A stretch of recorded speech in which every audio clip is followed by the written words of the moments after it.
What's up, guys? Welcome to a new episode of Movie Schmovie. This is episode 223. And if I'm wrong, I'm sure John can go in there and edit that later, but I'm pretty confident that's what we're on. Aha. I think it is 223. That sounds right. Okay. So let's just go with it. So yeah, that's what this is. This is Movie Schmovie 223.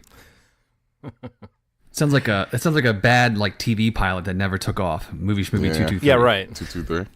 It's a prequel to 227. Right. That's it. It takes place down the block. How's everybody doing? I'm doing good. How about you, Ronald? I'm pretty good. I'm glad to be recording with you guys, man. It's been quite some time. It's honestly made me a little I get a little agitated because I don't have anybody to talk to about movies. You know, I like to talk to you guys,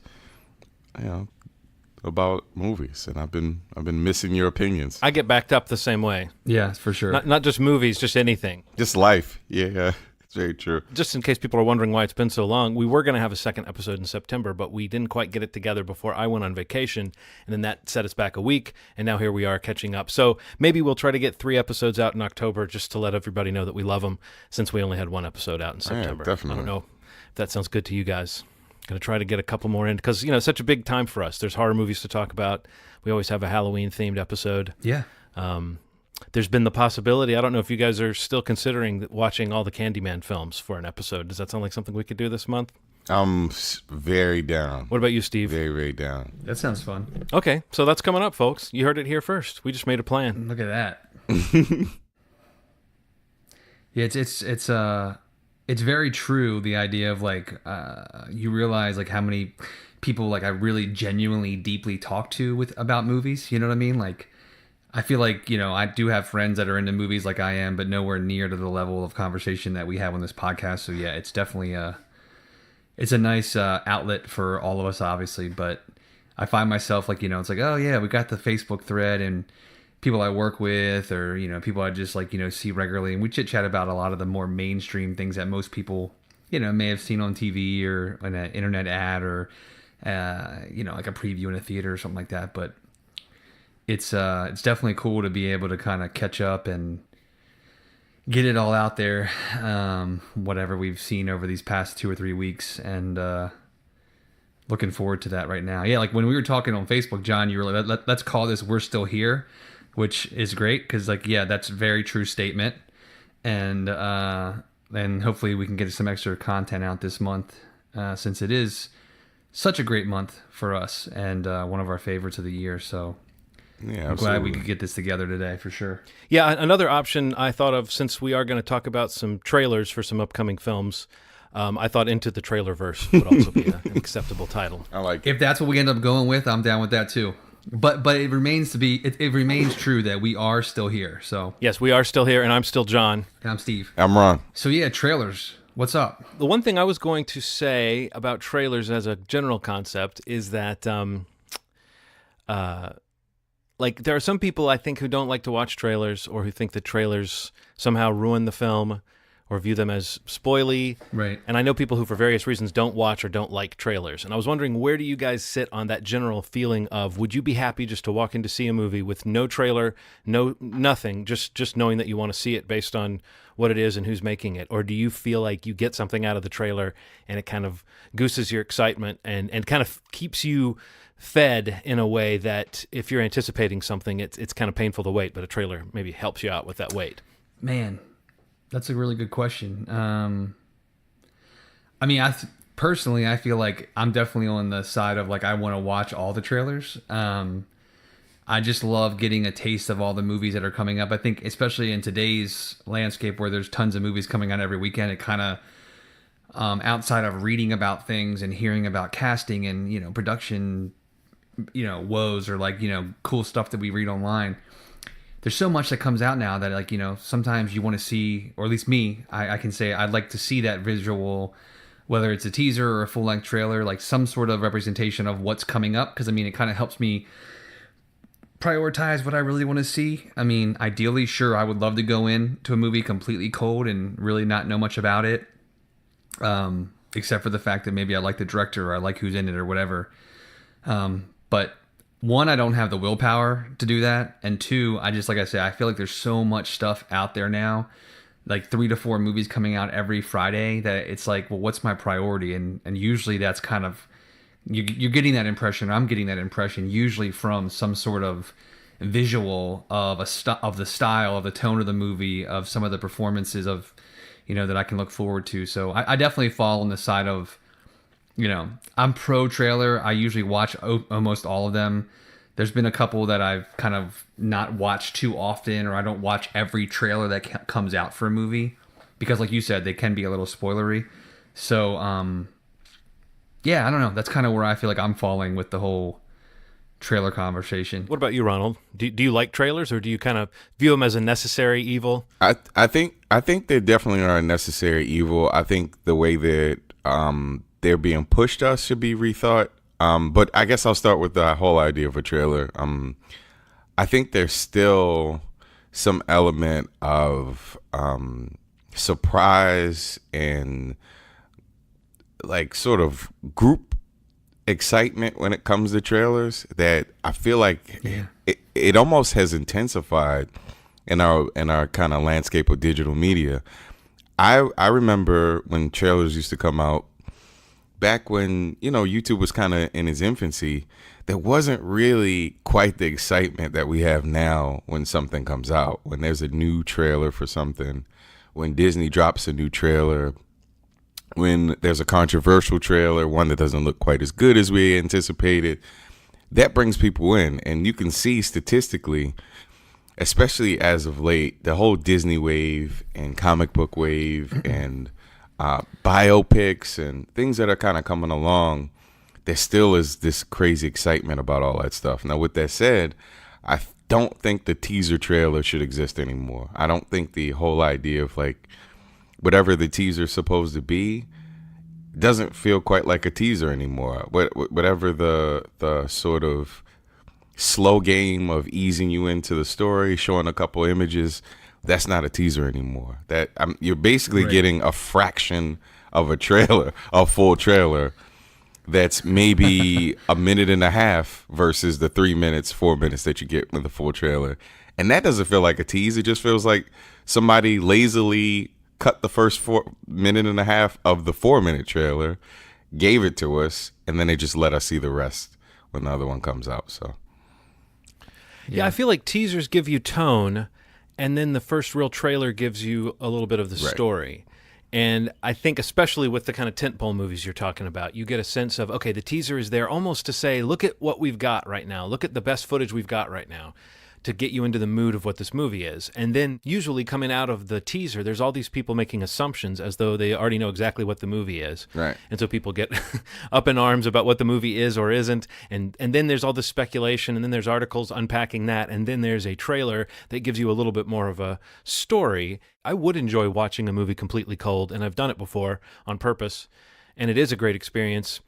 But I think for me, as we've just said, being part of the conversation and having a lot of people that you kind of want to go in depth with, you sort of feel like if there's information out there to have, you want to have it. Yeah. I'd be fine if they didn't put so much information out, but if it's out there, I kind of want to know what's going on just so I can be up to date in my thinking, and especially because we do this show. If I wasn't going to talk about movies in this way, I don't know that I would feel as compelled to keep up with things. But I've always enjoyed getting that taste. I've always been like, okay, if you can give me a little more, give me a little more. If you're going to give me a little peek, I'll take it. If it's actually a teaser, I'm down. If it's actually done in that order that you just described, that's a best case scenario. But I feel like every studio isn't doing it quite as well. But that is a best case scenario. That is how you kind of take it in. I do love teasers if it's done well. Yeah, I kind of agree. Like, I feel like we talked recently about the teasers and then versus like the trailer for If Beale Street Could Talk, and I mean, we talked, you mentioned it in context of like tentpole movies, and I feel like that's probably where those kinds of things benefit the most. I feel like a teaser trailer that kind of, is showing you a character or showing you a world briefly, just to kind of like, whether it's a taste of the tone or to see that iconic character or whatever that tentpole might be.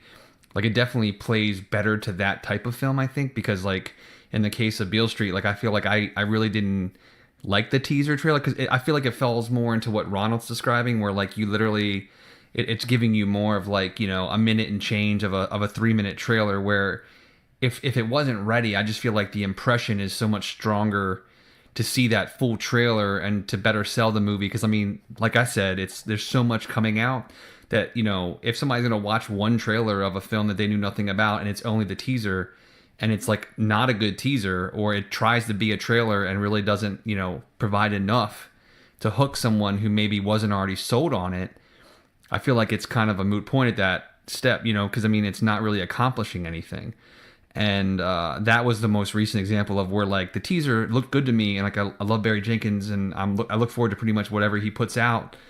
But it wasn't until I saw that full trailer that I was like really, really physically and emotionally moved by what that story is. And I'm not familiar with the book it's based on, and I am super excited to see that movie now based off the full trailer, which that teaser, you know, not that it turned me off, but somebody who's not talking about Barry Jenkins films, I don't know, you know, that teaser trailer accomplishes as much as a teaser might for a tentpole, versus what the full length trailer for that title, you know, did for me and for much of what I saw on social media, people really positively reacting to that full length trailer for that movie. The teaser came out, and I thought it was really arresting, and I guess maybe I was carrying forward the way I felt in Moonlight as far as just being emotionally devastated. And so I was kind of getting hints and clues of how he might be doing that to me again. Right. But I think it's an interesting thing you're kind of suggesting there, which is that, like,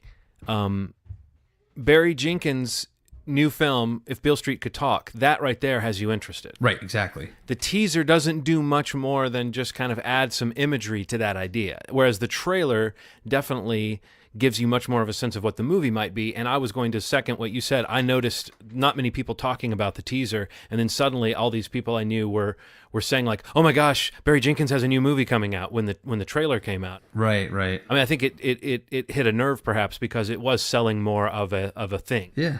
I get that. Yeah. So. Let's get into some upcoming movies. Let's do it. You want to get started with The Mule? Yeah, I think that's the most recent one that kind of came out today, the day we're recording this podcast. It dropped this afternoon, which is the new Clint Eastwood movie, which there was a lot of speculation around whether or not it would be coming out this year or not. I think it was like that movie and Scorsese's The Irishman, like they were both kind of big conversations about whether they would try to make the deadline for Oscar eligibility. And recently, I think it was confirmed that The Irishman's definitely a 2019 release, but The Mule gets a date, and a couple days later gets a trailer. So I mean, that's pretty baller on Warner Brothers' part to kind of get that announcement out and get this trailer locked and loaded.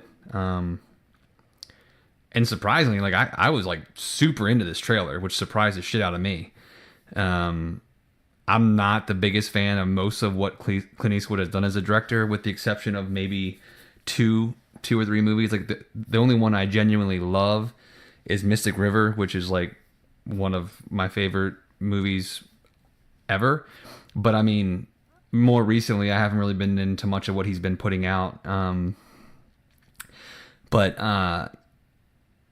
Yeah, this trailer, yeah, I'm definitely interested in this film now. I didn't know much about it. I didn't know much about the story. Knew a little bit about the casting, but it's cool to see a really like Diane Wiest and Michael Pena, Bradley Cooper, and obviously Clint Eastwood. But it's a cool story, and I mean, I think that again we talk about like the tone of the movie looks really kind of interesting to me. There's a little bit of a sense of like a ticking clock happening in this trailer, and I don't know how that plays into the movie, but I like that idea. Yeah, it seems to be the story of an old guy who breaks bad, basically. Yeah. An old guy who, due to financial problems, resorts to carrying drugs across the border and getting involved with some cartel. I've been deep into watching Better Call Saul lately, and so something about the storyline, if not the tone, did make me think, oh, this kind of feels like something that would happen in that world, where somebody would just get in over their head. Right. With these nefarious characters. What did you think of the movie? I know, Ronald, you said something about the trailer looking good, but you're not a big fan of Eastwood's politics. Yeah, which can affect me watching things, but I mean, Clint Eastwood tackling something that actually happened always piques my interest when somebody tackles something that's based on a true situation. So I'm down. I'm down. And this cast, he casted the shit out of. I mean, whoever was the casting director for this really seemed to have hit it on all levels. You got people that can do both drama and some levity in between, and I think that this is going to be a tug of war in those two places. I like the idea of a man that gets desperate, and this doesn't look like it's going to have a good ending at all. Yeah, and right. I like that he's leaning into that in the trailer. I like that it's kind of implying that regardless of, he may be alive, but it whatever he's doing is going to ruin everything around him. And I love stories like definitely. that. And I love characters that try to redeem themselves and still kind of fall short of their goals. And this seems like it's a cool enough, flawed enough character that I think it could be up for some stuff. What do we know about the screenwriter, Nick Schenk? Is he anybody? I don't know much. I don't know. I'm sure Nick to his mother he's somebody. So he wrote Gran Torino. Yeah, I was saying the only thing I remember his name from was Gran Torino. Yeah. So there's a possibility the movie might be racist. Might be. What else? What about Vice? Oh, come on. Okay, Vice. Yeah. I was shocked that you hadn't seen that when we discussed it earlier, Ronald. I was like, what do you mean you haven't seen Vice trailer? I think what happened was I saw the subject matter, and it was right after I got my text that everybody got at the same time from Mr. 45, and I was like, you know what? I'm not in the mood to see this. And then, I really do trust you guys' opinion. So like once you said, hey, you gotta see, there were caps involved. I was like, man, there's caps on my text. I need to check this serious. out. Yeah. I'm super excited about this movie, man. I'm very excited. So it's Christian Bale playing Dick Cheney, and it looks like he's transformed himself again.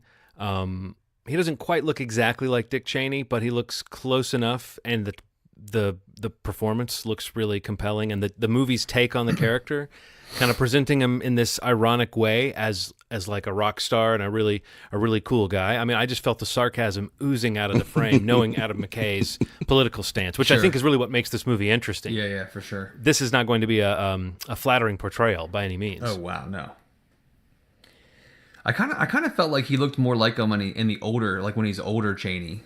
Yeah, I think so too. I feel like a lot of that stuff in the trailer, like in terms of looking like him, actually, like I feel like some of the younger stuff, it's definitely Christian Bale. But like, I don't know, the more I watch the trailer, like the conversation as he's an older man, like that stuff, I thought he looked definitely a lot more like Dick Cheney. But yeah, I mean, again, like just Adam McKay's voice, whether it's how he's talking about his political views or just the comedy or the tone that he brings to his movies. Like, I love The Big Short a few years ago, and again, his narrative on a true thing that happened, and this looks to do the same. And Sam Rockwell as George W. Bush looks incredible for sure. He gets these amazing casts together, and I'm sure there's going to be people popping up throughout the movie that they don't even promote on any of the marketing. Because I know I was listening to a podcast recently that Bill Pullman was on, and apparently he's in the movie as one of the Rockefeller. I think it's Nelson Rockefeller. Oh wow! Which I haven't seen anywhere. I think he talked about it on this podcast, and maybe he wasn't supposed to, but Steve Carell is Rumsfeld and Amy Adams. I don't know. It just he gets these great casts. Again, same thing. Like he's like one of these directors that assembles this amazing cast. It's such an interesting story, and I love the way that he told The Big Short, and and I look forward to seeing how this story comes up in his movie, and like kind of how he goes about approaching it. But it's supposed to be really good. I mean, like I was following a couple threads on Twitter where like they did a test screening for it, and McKay was like writing back to people that were tweeting about it, and it was pretty awesome because like people were going nuts over it, and it wasn't even done at that point, and I think that's when it was still called Backseat. But which is a cool title. It is. This is good too. But yeah, man, I'm so excited for this movie. You think Will Ferrell's going to play Janet Reno? That would Maybe be that's one of those amazing. like little keep it in the pocket and let people have their minds blown. Yeah, right. No, I'm ready for that. When you showed me that, and it's funny that we were mentioning Scorsese's film, The Irishman, Yeah. because The Big Short was very Scorsesean in terms of how it approached an issue with a lot of style and a lot of sort of breaking away from the story at hand to kind of give you context and having a narrative voice that sets you into this world. So to me, Yeah. the fact that Adam McKay is tackling this feels like sort of a combination of an Oliver Stone movie and a Scorsese film, you know, with Totally. what looks to be Adam McKay's kind of humor thrown in. And yeah, the cast, The Big Short to me is just such an indication that this material could be very well handled by him. Yeah. Right. Adam McKay in The Big Short, I think that people kind of don't think so much about how complicated of a situation that was and how well he articulated what it was, how it affected Yes. America and all that stuff. Yeah. And for real, that is a skill. It's almost the equivalent of like what comedians do with big serious issues and finding the humor in it. I think there's a gift in that. And I think that I've watched a lot of movies that tackle a subject, maybe show how it affects America, but they don't really do a good job of explaining what it is. So it's almost like you have to have the core knowledge of the event come into the movie, and then you'll enjoy it. And this and The Big Short seems like movies where even if you have no knowledge of the housing market, even if you have no knowledge of who Dick Cheney is, this movie will explain that and how he's affected America. And there's something kind of beautiful about that. I don't see that very Definitely. often. And I think Yeah. that makes him an incredible writer, director. Having a point of view, who would have thought it? Who would have thought? I was going to just say the other thing I was thinking about mentioning these two movies first in the trailers. I think like both of them and even The Irishman, even though it's kind of off the forecast, but like it's interesting coming out of the big like Telluride and Toronto and a lot of the festivals here that kick off the fall. You know, there's only a couple movies that really hadn't been seen in terms of even trailers. So I think at this point, I mean, I can't really think of any other really big titles or kind of forecasted titles that are really kind of movies that would be in the Oscars conversation. You know, I think at this point, I feel like everything has either been screened or at least trailers are out for them now. So it's kind of like these two movies coming out this week with trailers, you know, in the first week of October, both with releases in December. It really kind of marks the end / start of like the real conversation about what the next 4 months or whatever look like in terms of Oscars. And both films could end up factoring into it. Eastwood's been to the party before a few times. McKay won an Oscar for the script for Big Short. So I mean, it's interesting to see two movies completely different tone-wise, but those were like the last big two that people were still kind of curious about and waiting to see something on. So I think both kind of had some pretty good representation in the trailers, and also note like both were like trailers, like pretty good trailers, like we are talking about at the start of the podcast. Like you get an idea of the story, of the tone, of the characters, of the stakes. We won't know until we've seen these movies if these trailers actually are indicative, but they feel confident. Yeah. For instance, the trailer we're about to talk about, Rocketman, I don't know that I get a very strong sense of what that movie is from that. Me either, man. I feel like Taron Egerton's voice seems a little thin, and that's so front and center in the trailer. I'm not saying he doesn't have an adequate voice, but for the trailer, for the first big look at this movie, it felt very stagey and kind of sketchy. And I don't know if I quite bought him in the role of Elton John. Not that I've given a lot of thought to Elton John. What did you guys think of Rocketman, the trailer? I felt about the same. One thing that I was kind of pointing out to you guys is people that are typically tough guys in movies have a hard time emoting on any level besides like anger and extreme emotions. I'll say that, right? So it seems like this is a movie that plays a lot in nuance and subtlety when it comes to like shifts in his attitude, feelings, heartache, realizations when it comes to his impact on his music, the impact of his music. And I don't know if he's capable of pulling that off. I'm not saying he's a bad actor. And one person that I cited was Mark Wahlberg, who none of us are going to argue is a bad actor. But when it comes to subtlety, that's not a strong suit. Taron feels very similar. These tough guys, there are exceptions. There are people like Tom Hardy. I think Tom Hardy can do a little more than the average. But a lot of the tough guys can't do it. With those lips, Ronald, he's got a very soft side to him. He's got a very soft, it's the soft lips.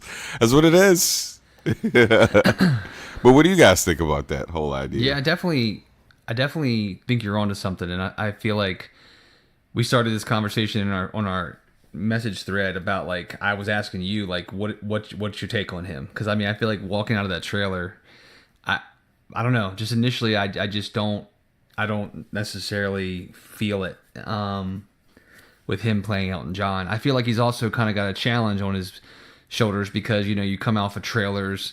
And, you know, Bohemian Rhapsody is one of the other movies that's coming out in December or November that, you know, you see a trailer with Rami Malek as Freddie Mercury, and it's pretty impressive. Right. And, you know, and even films of the last decade that were, you know, biopics and of musicians, like whether they look just like them or whether they sound just like them or whether they had a mannerism that was down to the, you know, perfectly, you know, perfect impression or impersonation.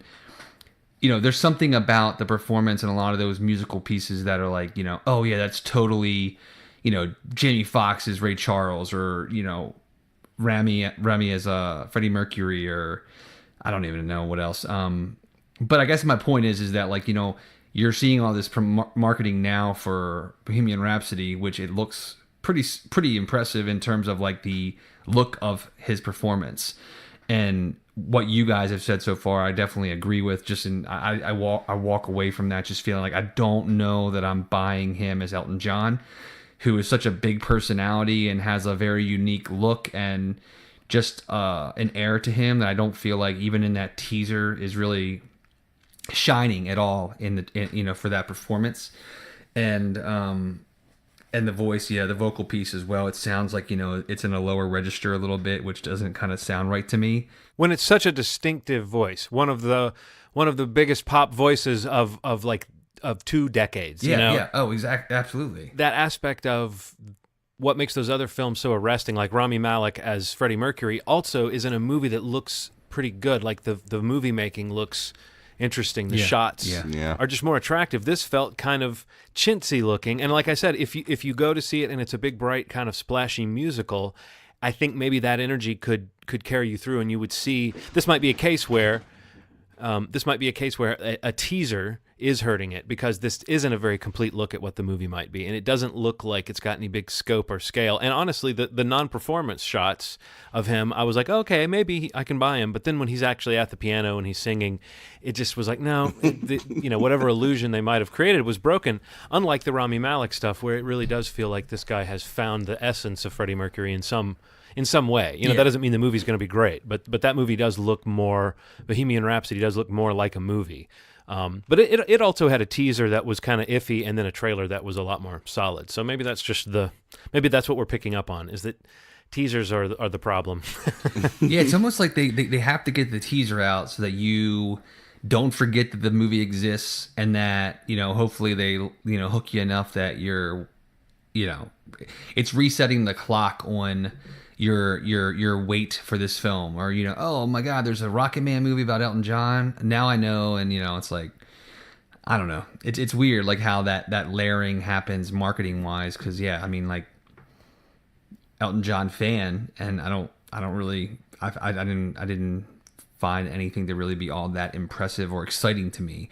I guess that's why they call it the blues. Yeah, that's what they do call it. And that's why he wrote a song, I guess, huh? It's very true. But I'm telling you, that scene where he's playing the piano and he starts to kind of float and the crowd floats, I love that. I that's like the only thing I like about the trailer. That could be really cool. If that's a choice in the movie, that could be kind of cool if it takes on that kind of like fantastical element, which he just oozes that, you know, that would be cool. Well, that's what I mean. If the movie has these kind of inventive sequences that are energetic, I don't think it will matter as much that he's not like just making you think, oh, that guy's Elton John. Because it's not about looking like him and it's not about sounding like him. You can capture the essence. Yeah. But I think what we're all saying is we don't feel that essence coming through in this teaser. Yeah, I almost feel like if they did something like for the kind of character and personality he is, I almost feel like something really out there, kind of like across the universe, like kind of how wild. Whether you like that movie or not, I happen to like it, but like I just feel like, you know, if you're having this performance where, you know, there's some reality to it, but then there's also some like fantastical elements to it that can kind of take you on a trip with the character. Like I feel like that he's the kind of character and the kind of career and story that could, you know, that could be appropriate for. So I mean, that could be an angle if they go for that. Yeah, I agree. But we'll see. What else we got? I think we got one more. Another Spider-Man universe, right? Yes. Yes. yes. The third non-connected Spider-Man universe, right? Yes. It's too much. Christ. It's too much. It's too much. Man.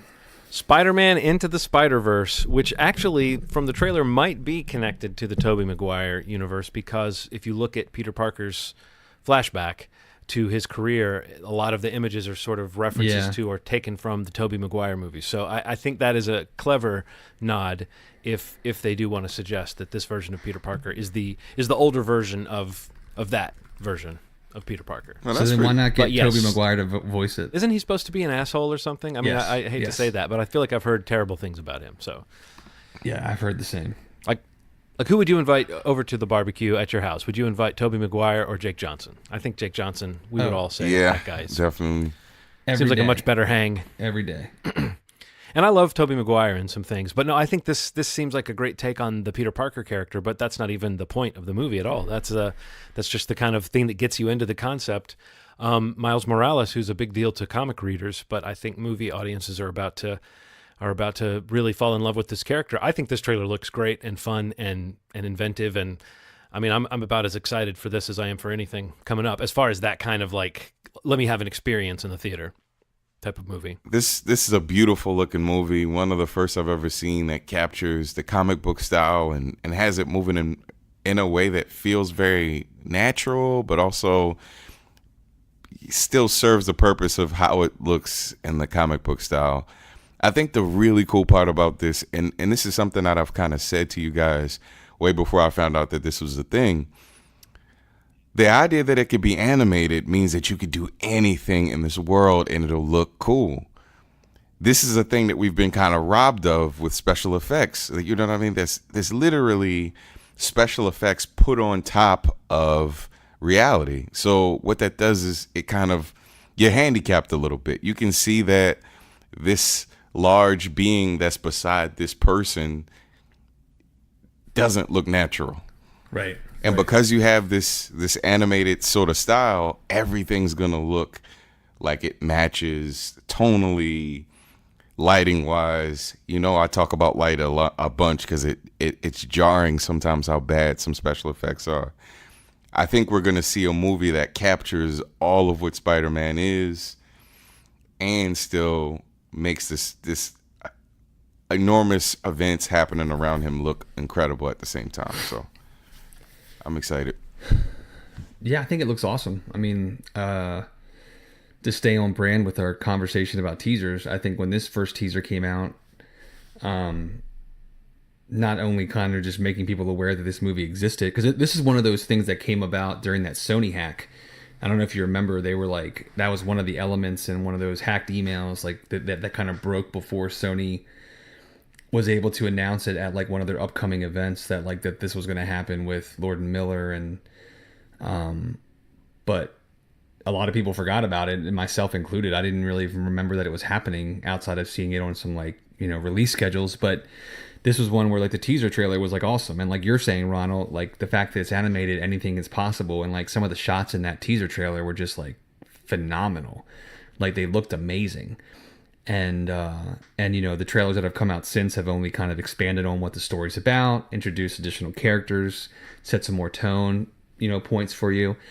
So I mean, I think it looks really cool. The only thing I guess the only thing that I'm wondering is like, you know, with Venom coming out this week, and Marvel doing their thing with Spider-Man, with the Avengers film next year, and with his own film later that year. It's just like, it's weird to me. It's so weird to me that like there's all these concurrent things happening for that property. And I almost wonder, like, not even to the point of confusion, because I don't know that, they care, if people even care to understand each thing. Whether this ends up being tied to the Toby universe, or even acknowledges the Andrew Garfield universe, or whatever is happening right now. It's just kind of weird to me that there's like not a way to figure this out, so that like there's a way that it can all be, existing together. Or I don't know how to exactly say what I'm trying to say. It's weird to me that like there's three things happening right now for the Spider-Man property, all funneling through Sony's thumbs up, but two of the three are being put out by them, and the other one's being put out by Disney. Or actually, I think they're still. I don't know if they still release the Spider-Man movies, but Marvel just produces them. I forget how that all works. Yeah, but like something like that. It's just yeah, weird. you got it like, right. There's such cool things happening for this character, and like and even though I'm not in this world, but like the gaming world is on fire with the Spider-Man game, which I've heard is amazing, and everybody's been going nuts over it. So there's like a moment happening across media for this character. But it's just weird that like these film properties are just like, they just exist in different tracks, and I wonder if it's like almost oversaturating if they can't all play together, and depending on how Venom does, and what happens with Sony's little spin-off Spider-Verse that they're doing from the Marvel stuff. Like, I don't know, that's the only thing that concerns me with the movie. It's just that like it's coming out 2 months after their Venom film, and probably 4 to 5 months before the last of the next Avengers film.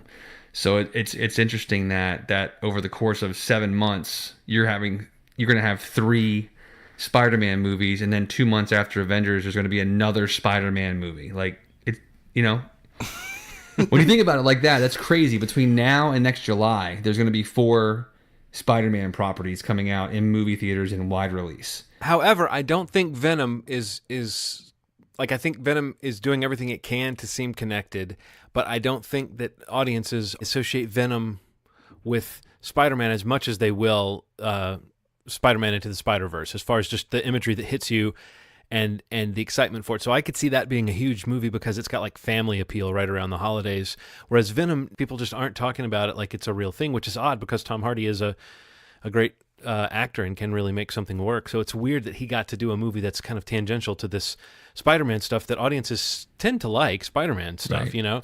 And Venom just doesn't seem to have gotten that level of excitement. I don't know if your perception of it is different. I haven't seen anybody who seems really that hopeful about that movie. It's weird because I think for a while there they were trying to find a way to have it tied into the Tom Holland Spider-Man, and there was like rumors for a while that he had shot a cameo for it.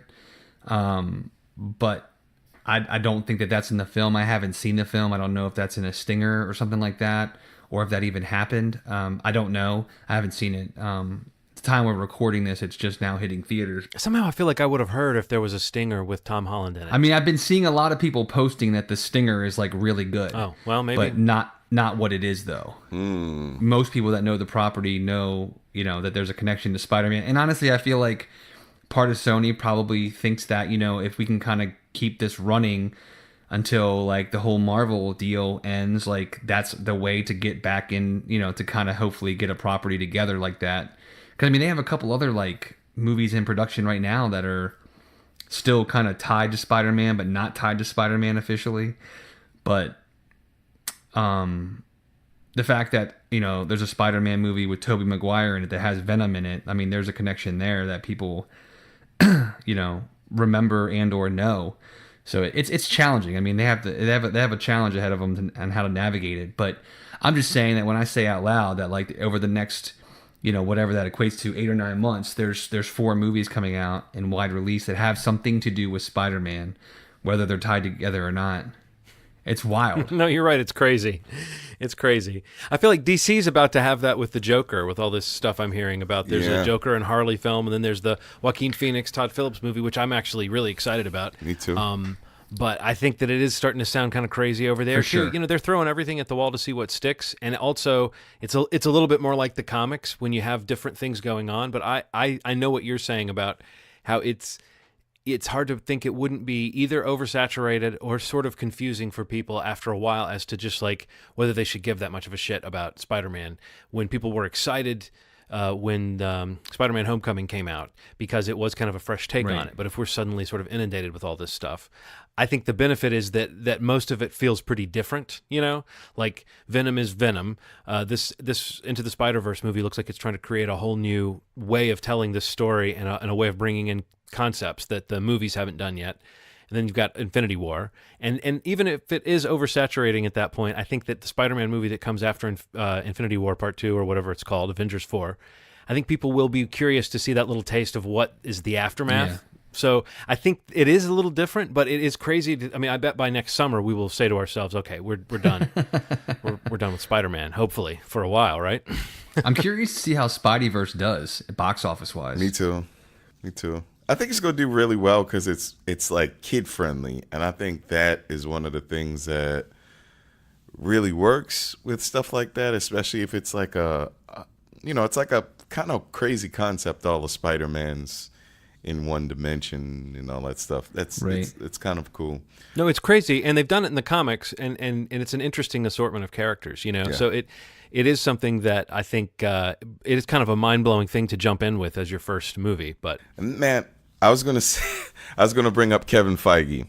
I was actually gonna say, man, Kevin Feige's gonna have to at some point come out and explain what's a part of the MCU and what's not. And I know that's because what people are doing is they're crediting these movies to his established successful world, and they're like, well, Venom's part of the DC MCU, so they do make duds on occasion. I'm like, man, if only you knew how this worked. Right.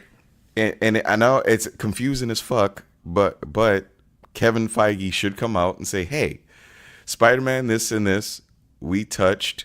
This and this, we have nothing to do with.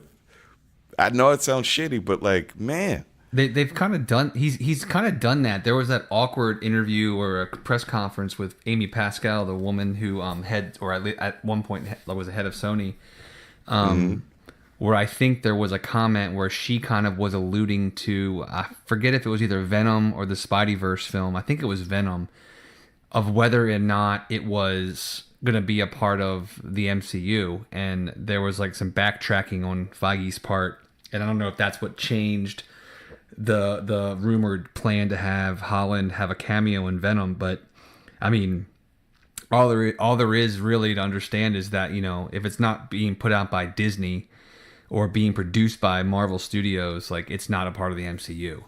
Right. So, but that's Sony's benefit for agreeing to play along, because now they've launched a Venom movie and they have a Spideyverse film, and their plans are greater than that even in the coming years. But I don't know. I'm curious to see how financially successful Venom and Spideyverse. I have a weird feeling that, like, I don't know that the Spideyverse film is gonna.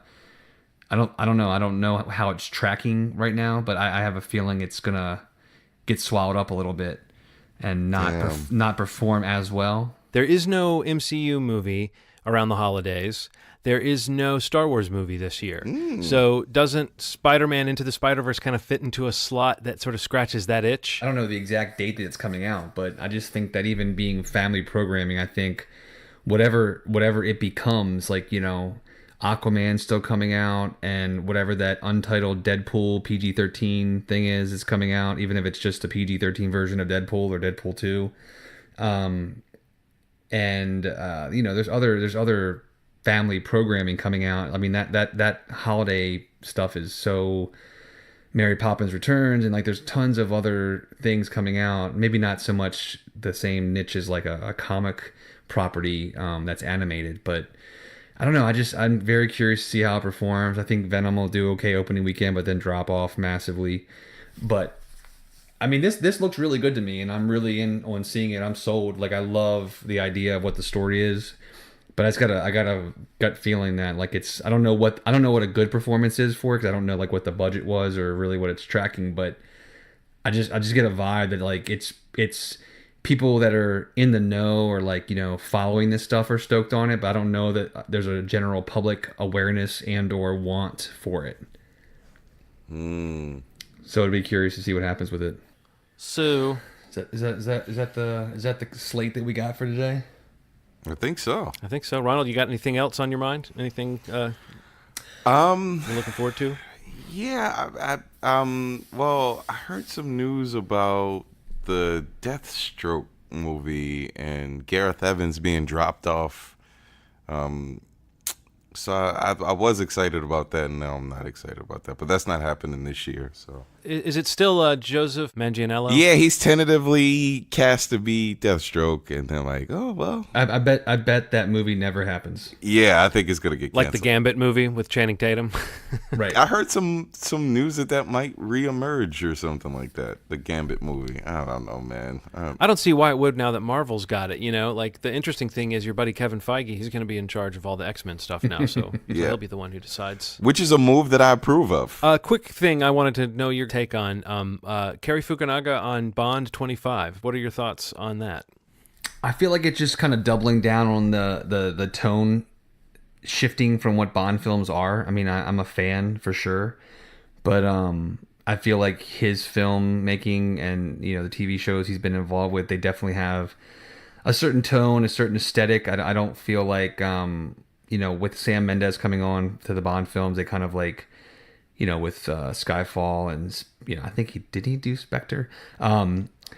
Just like the way they kind of shifted away from a lot of the like kind of cheeky fun parts of the Bond films. They became a little more grounded, a little more dark or serious or whatever they want to call it.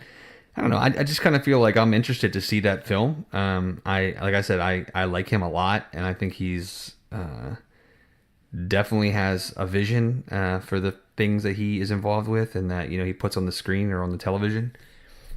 But I don't know. I just feel like there's something about what their intention is with the franchise in terms of going beyond Daniel Craig after this film. Like, what if they're going to just double down on that whole tonal shift and kind of just what the films look like and what they feel like, then it's the right decision, I think. But if there's any intent on their part to kind of get back to some of that, I don't know that I've seen anything that he's done that really kind of shows a balance of some of that classic Bond stuff that some people miss. Not myself, really, but a lot of stuff I've been seeing just kind of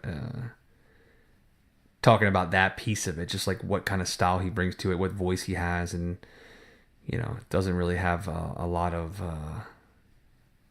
levity and just kind of some of that cheekiness that the Bond films have. Even the first couple that Daniel Craig did. Have you watched any of Maniac on Netflix? I haven't watched it yet. I watched like the part of the first episode, but I got not because of it. I got distracted. I couldn't finish it, but I haven't gone back to it yet. It's got more of a satirical or comedic tone to it, and I could see how as it gets away from the kind of setup portion of the story. I just saw the first episode. But I really liked it. I liked the way it was put together, and it did have moments of levity, even though Jonah Hill is completely underplaying for him, and so he's doing a very dour performance. But there's opportunities for humor in this, and I can see how it might get wackier and zanier as it goes along. So I was pretty much on board for it. So I can see how he might do something a little different. But I think one thing that you're saying that I agree with is, and I don't know what you think of this, Ronald, but it doesn't seem like they really have much interest in changing the tone of Bond back towards something more fun or more in that classical Bond mode. It feels like they want it to be dark and gritty and edgy, as is the fashion nowadays. I want to shake up. I feel like I would love to see something that kind of marries the two sort of the old school silliness with some of the darkness that it's come about with Daniel Craig, because I like a physical Bond. Some of me wonders if Daniel Craig is not capable of those comedic beats, or if it's just written like that. I mean, he obviously doesn't have those moments, but I wonder if they were created because it was written like that because they may not have thought he was capable of that. So I'm wondering after this movie, and I'm excited about the movie itself because I am always in for a Bond movie. Seriously.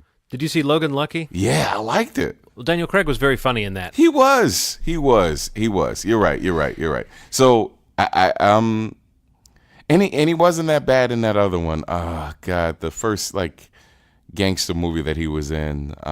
That's kind of along the same lines as it was produced by Guy Ritchie. Layer Cake? Yeah, Layer Cake. So there were moments in Layer Cake where I was like, okay, this guy, there's some levity to it. So okay, so barring the movie we just mentioned, Lucky Logan, I feel like I hadn't seen him do anything funny. But now that I've seen him do something funny, you got to make it funny. You got to have some funny beats in it. Yeah. What about the first 2 Bond films that he did? I fucking loved them. I loved them, man. Well, I mean, I feel like they were much more in line with what they're closer. I guess what You're right. traditionally the Bond movies were. They are closer. Walking away from Pierce Brosnan, Yeah. those first 2 people. A lot of people love those first 2, and it's some people one or the other might be their favorite Bond film ever. I mean, I feel like he definitely played up to some of that comedy and the cheekiness of the character pretty well in those first movies. But it just seemed like when Sam Mendes came on board and made Skyfall, that it kind of changed. And I mean, like I said, that's probably my favorite Bond movie. But I just think that if you're doubling down on that, you're kind of missing out on what I think a lot of people were wanting from those films. And you can see how over time they've made less and less money. Whereas I got to mention it real quick because it's one of my favorite movies of the year. Mission Impossible Fallout comes out, and that franchise has basically become what the Bond franchise was. It's got awesome action. It's got moments of humor. It's got characters that you kind of care about. Mm-hmm.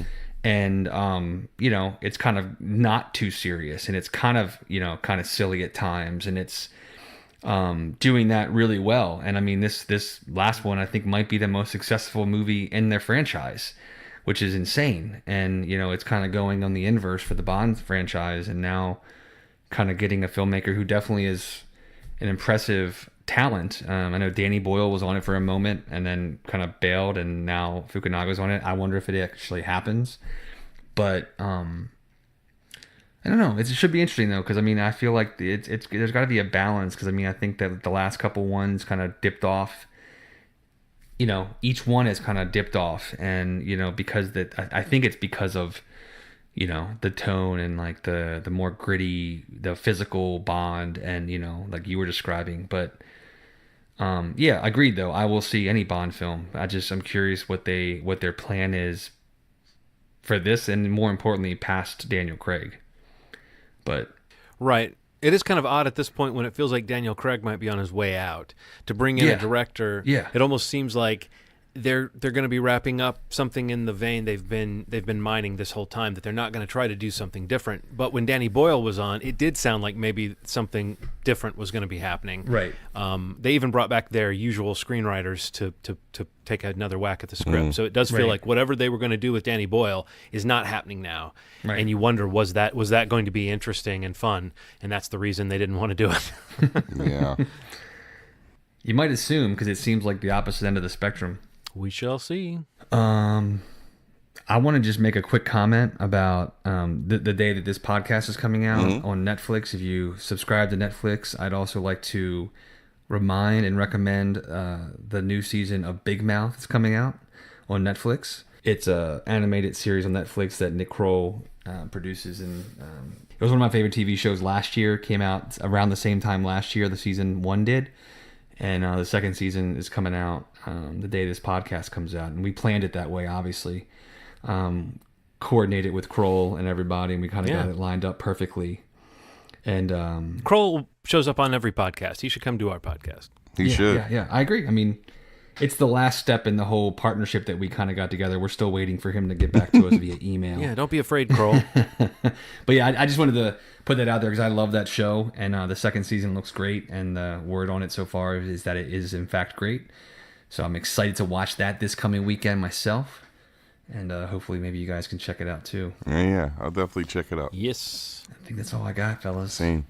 John, anything else to add? I had one quick take I wanted to get from you guys. It's not even a movie, but I just wanted to hear your quick thoughts, if you have them, on the new season of Serial that's out. I haven't started yet. Yeah, I've listened to 2 episodes. I'm into it for sure. I don't know how I feel about it so far. Yeah, I don't know, man. It's weird. I don't know. I feel so guilty, like just always comparing it to the first season, and I think just because there was like a story happening behind it, and they're building a story with this season, obviously. But the first 2 episodes that I was able to listen to, they were kind of a bit disjointed to me. But I get what they're building to or what they're trying to say.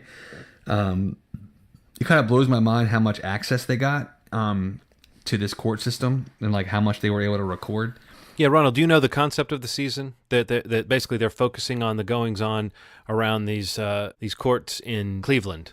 Yeah. It's all these kind of petty crimes and small things that are connected to big things, and you get to know this weird judge who really kind of runs roughshod over someone's life once he's taken an interest in them, and it's really kind of horrifying. Yeah. And then in the first one, it was an interesting tale of privilege and where that drops off, and it was very thought-provoking. I got bogged down in the 3rd episode, but the 4th one that just came out gets into some pretty deep stuff. So it's a great way, Ronald, for them to address some smaller cases. But I kind of know what Steve's saying about just the general tone of the show being something that is hard to say I'm as into without that through line story that's just so compelling from the first episode. I think the style of Sarah Koenig's narration can sometimes seem a little detached, and sometimes she seems naive, and I don't know if it's willfully naive, but she seems a little sheltered. Yeah, absolutely. Like she's an anthropologist amongst these humans. I've enjoyed it, but it doesn't have that sort of addictive quality as that the first season did. Yeah, the fact that I have 2 episodes in my queue that I haven't listened to kind of just states that plainly. Yeah. Oh, damn. But I mean, I can't judge it yet. It's not. I'm not caught up. So. No, it's well produced storytelling. I mean, it's just like the others in that respect. It's well done. It's hard to beat that feeling you had when you were discovering this new genre that I think now has just become very, very familiar. The genre of unspooling a true crime story on a podcast. It's not a very special thing to do anymore. So you have to kind of really have a great story or something to say. Have you just real quick now that we're talking about this podcast stuff, like with the true crime piece, have either of you checked out a podcast called Last Scene? No. It's pretty good. I mean, like I'm hooked on it. We're talking about this like compelling storytelling, like I need to listen to the next episode kind of thing. It's pretty good. It's basically, I forget what outlet's putting it out. I think there's maybe like 4 or 5 episodes out, but it's about this art heist that took place in Boston in, I believe it was the early 90s. That is still unsolved, and that basically is like the biggest art heist ever. That especially, I don't know if it's the biggest unsolved one or the biggest ever, but basically like these 2 thieves got access to this, this I think it's the Gardner Museum in Boston, but like basically stole all these like super valuable pieces of art, and it's been investigated ever since then, and there's like very little leads, there's theories, there's conspiracies, and there's suspects that weren't pursued, suspects that shouldn't have been, just like kind of that kind of narrative, and just the fact that it's still an unsolved thing kind of feeds into that that amateur sleuthness of what a lot of people get out of these true crime things, because it's a mystery still, and that's kind of it's still something that's a little more rare in a lot of these things that are happening, because a lot of the ones that are out on the podcast channels now are things that they're revisiting wrongful convictions and things like that, but this is something that like literally is still, they have no idea where these pieces of art are, and it's kind of crazy. But it's called Last Scene. If you're looking for something else to add to your queue, I would check it out. Last Scene, I'll check it out. And I have no interest in art, like fine art, any of that's like it's not an interest of mine. But I mean, ew, gross art. Yeah, I know, ilk. But I don't know. It's not like on paper something that just immediately was like, oh yeah, this is something I'm into. But the idea that it's still unsolved, and like what the value is on the pieces that were stolen, like it's insane. Like what the FBI has done to try to solve this. And again, this is another thing of like, they get this amazing access to people that were involved, people that were security guards that were on duty when this happened. And yeah, it's pretty wild. And also, one more podcast recommendation: the new season of Crime Town came out. Last one they did was Rhode Island.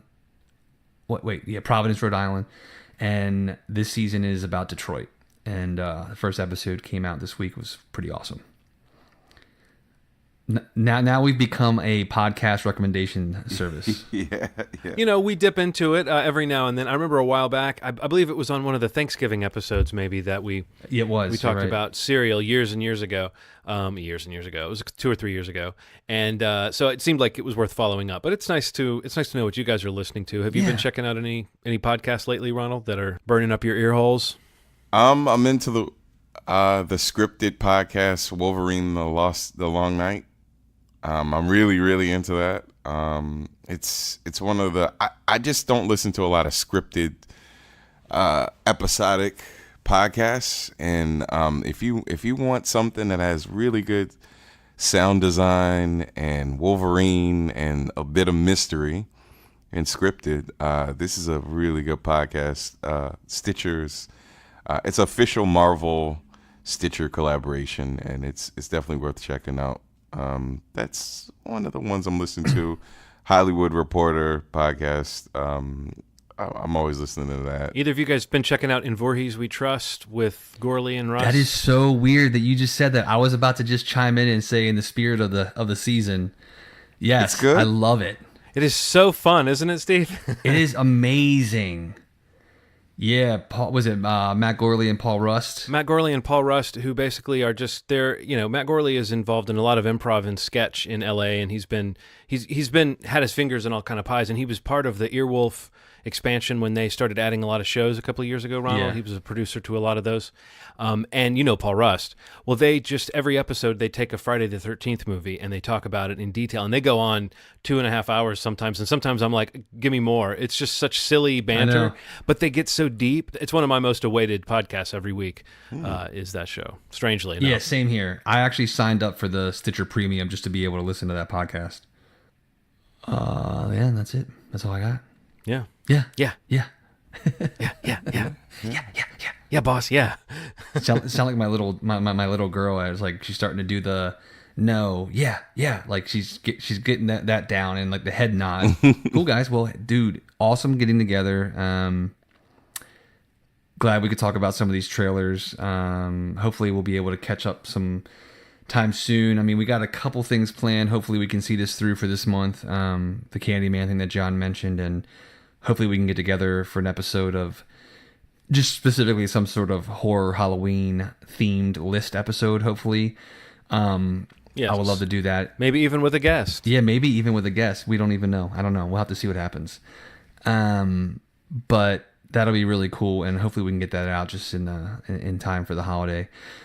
You can find us at movieshmovie.com, whatever podcast service you use to stream your other podcasts that you listen to and that you're listening to this on. Hopefully you can leave a review. If not, you can definitely leave reviews on Apple Podcasts, which is one of the best search engines and where most people find podcasts. So if you can, it'd be really great to leave a rating or a review or any kind of thing like that to let people know what you think of the podcast.